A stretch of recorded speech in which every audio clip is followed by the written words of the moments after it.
اندر بھیجا. یہ سورہ کہف سے بات چلی تھی. سراپا نور اور ہدایت بنا کر کے بھیجا, اس لیے کہ یہ آخری کتاب ساری کتابوں کا سردار ہے. اس کو لے کر کے اللہ تبارک و تعالیٰ نے نبی اکرم صلی اللہ علیہ وسلم دنیا کے اندر ساری کتابوں پر مہر لگا کر کے بھیجا, اور یوں فرما دیا کہ اس کتاب کو جو بھی پڑھو گے, اس کتاب کو جو بھی اپناؤ گے, اس کتاب کے کہنے کے مطابق جو بھی زندگی گزارو گے, وہ اس دنیا کے اندر بھی کامیابی پا جاؤ گے اور آخرت میں بھی کامیابی مل جائے گی.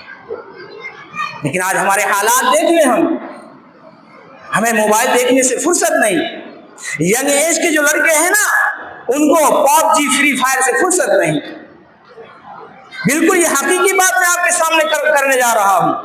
ینگ ایج کے لڑکے ہیں نا, ہمارے گاؤں دیہات کی بھی بات کر رہے ہیں, سٹیوں کی, ہمارے گاؤں دیہات میں بھی اب اتنا یہ فری فائر, یہ پاب جی, پتہ نہیں کون کون سا گیم اتنا مشہور و معروف ہو گیا ہے کہ صبح گھر سے نکلے گا ناشتہ کر کے 50-30 روپے ماں سے مانگ لیا, 2-3 مدھو رکھ لیا جیب میں, اور 10-20 روپے جیب میں ہو گیا. اب یہ بیٹا راجا بن گیا ہے.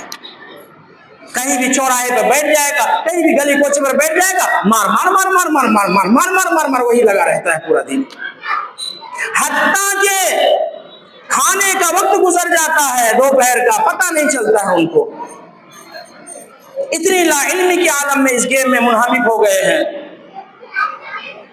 شام کے کھانے کا وقت آ جاتا ہے. یہ چوک پر ہی کسی صاحب نے مجھے آج سے تقریباً ہفتہ پہلے بتلایا تھا کہ 8-9 نوجوان کی ٹولیاں ہیں, بالکل ینگ ایج کے لڑکے, وہی 18-19 سال کے لڑکے, ان کی ٹولیاں ہیں پوری.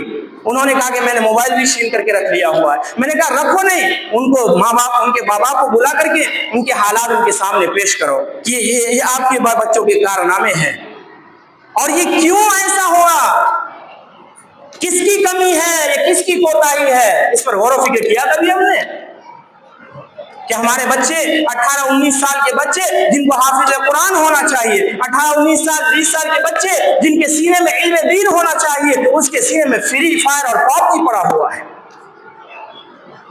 جن کے ہاتھوں میں قرآن ہونا چاہیے, ان کے ہاتھوں میں موبائل ہے, اور ننگی ننگی تصویروں سے بھرا ہوا موبائل ہے. جن کے ہاتھوں میں اللہ کے رسول کا فرمان ہونا چاہیے, جن کی زبان سے اللہ کے رسول کی بولیاں جاری ہونا چاہیے, ان کی زبان سے آج گالیاں جاری ہیں. کس کی کمی ہے یہ, کہاں یہ کوتاہی پائی جا رہی ہے؟ آخر یہ معاشرہ اتنے بد سے بدتر حالات میں کیوں جا رہا ہے؟ حضرت بایزید بستامی رحمۃ اللہ علیہ, آپ اپنی والدہ کے شکم میں تھے کہ آپ کے والد کا انتقال ہو گیا. بہت بڑے اللہ کے ولی گزرے ہیں بایزید بستامی رحمۃ اللہ علیہ. آپ اپنی والدہ کی شکم میں تھے کہ آپ کے والد کا انتقال ہو گیا. آپ اپنی والدہ کی شکم میں تھے, والد نے یہ وعدہ کیا تھا ان کی والدہ سے کہ آپ, تمہارے پیٹ میں, تمہارے کوکھ میں جو بچہ پل رہا ہے وہ اگر لڑکا ہوگا تو میں حافظ قرآن بناؤں گا. لیکن حیات نہ رہی, زندگی پوری ہو چکی تھی, اللہ تعالیٰ نے بلا لیا. اس بچے کی پیدائش ہوئی, آج 7-8 سال ہوا.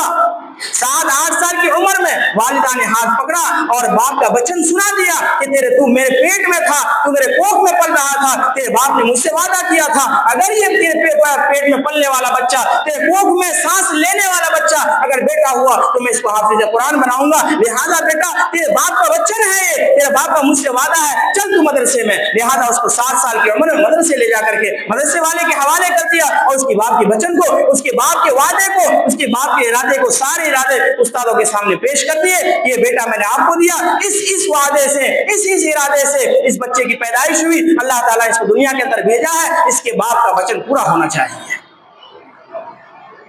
لہذا ساری پریشانیاں, سارے حالات مدرسے کے استاد کے سامنے پیش کر دیے, اور یہ کہہ کر کے والدہ وہاں سے نکلی کہ بیٹا مجھے تو بایزید بستامی نہیں چاہیے, مجھے حافظ بایزید بستامی چاہیے. لہذا جب تک تو حافظ قرآن نہ بن جانا, جب تک تو اپنے سینے میں پورے قرآن کو نہ اتار لینا, گھر کے دہلیز پر قدم نہ رکھنا. چنانچہ معصوم 6-7-8 سال کا بچہ ہفتہ 10 دن رہا ہوگا, اس کو ماں کی یاد آئی.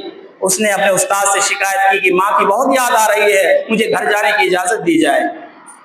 تو استاد نے ان کی والدہ کی ساری باتوں کو یاد کیا, اس کے کان میں گونجنے لگی. اس کی والدہ نے کہا تھا کہ مجھے حافظ قرآن بایزید چاہیے. مجھے حافظ قرآن بازی چاہیے، جب تک اس کے سینے میں پورے قرآن نہ اتر جائے اس سے پہلے میرے کے دہلیز پر قدم نہ رکھے۔ اب ماں کی باتیں بھی یاد آ رہی ہے، اب استاد کو اس کی معصومیت بھی پریشان کر رہی ہے، کرے تو کرے کیا؟ استاد بیچارہ بیچ میں پھنس گیا۔ چنانچہ استاد نے ایک ترکیب نکالی، اس کو 5 دن کا سبق اکٹھا دے دیتے ہیں، اگر یہ یاد کر کے تو سنا نہیں پائے گا، اولاً یاد کر کے سنا نہیں پائے گا، اس کو گھر کے جانے کی چھٹی کینسل، اس کی والدہ کی بات رہ جائے گی، اور ادھر نہ سانپ بھی مر جائے گا، لاٹھی بھی نہیں ٹوٹے گا، دونوں بات بچ جائے گی۔ چنانچہ اس کو کہا بیٹا بایزید تجھے اگر گھر جانا ہو تو تجھے اتنا سبق دیا ہوا ہے، کل صبح یاد کر کے سنا دے، اس کے بعد تجھے گھر جانے کی چھٹی مل جائے گی۔